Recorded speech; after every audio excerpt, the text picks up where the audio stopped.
nikahin anak di usia muda biar terhindar dari zina. Nikahin anak di usia muda, jadi kita punya anak nih, anak-anak ini supaya akhirnya nikah duluan, supaya nggak dari sini. Nikah itu bukan harus cepat sebetulnya, tapi nikah itu harus siap. Dan kalau ngelihat orang-orang soleh terdahulu, memang mereka lebih mateng, lebih cepat. Kayak contoh Muhammad Al-Fatih, dia jadi sultan usia 22, umur 15 udah jadi wali kota. Ada Khalifah Harun Ar-Rasyid, pemimpin hebat dalam Islam, jadi khalifah umur 20, menikahnya umur 15. Imam Asy-Syafi'i, putranya mimpi basah, tanda dia akil balik pertama, langsung diajak ke majelis ilmunya, suruh pilih wanita mana yang kamu suka, bapak nikahin hari ini juga. Karena, tapi bukan karena supaya cepet-cepet aja gitu, tapi supaya karena mereka tahu dosa zina itu seberbahaya apa, dan memang bedanya, anak umur 15 tahun di zaman itu, lihat Muhammad Al-Fatih udah bisa ngurus kota. Zaman sekarang anak usia 15 tahun ngurus kamar sendiri aja berantakan gitu, nggak bisa. Jadi, perbedaannya ada di situ. Jadi, kalau niatnya benar-benar untuk supaya tambah dekat sama Allah, terhindar dari dosa zina, itu masih ada kebaikan di dalamnya. Tapi juga jangan berarti, ya, yang penting nikah aja cepet, ilmunya nggak ada, ya,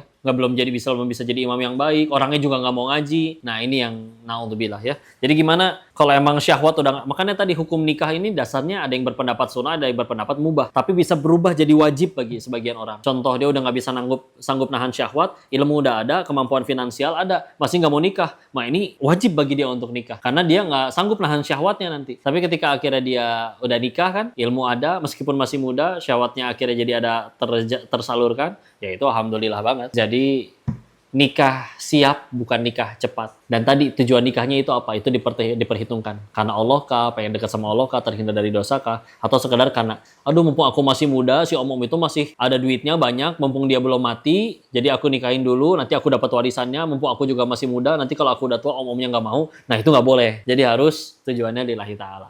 Wallahu a'lam bishawab.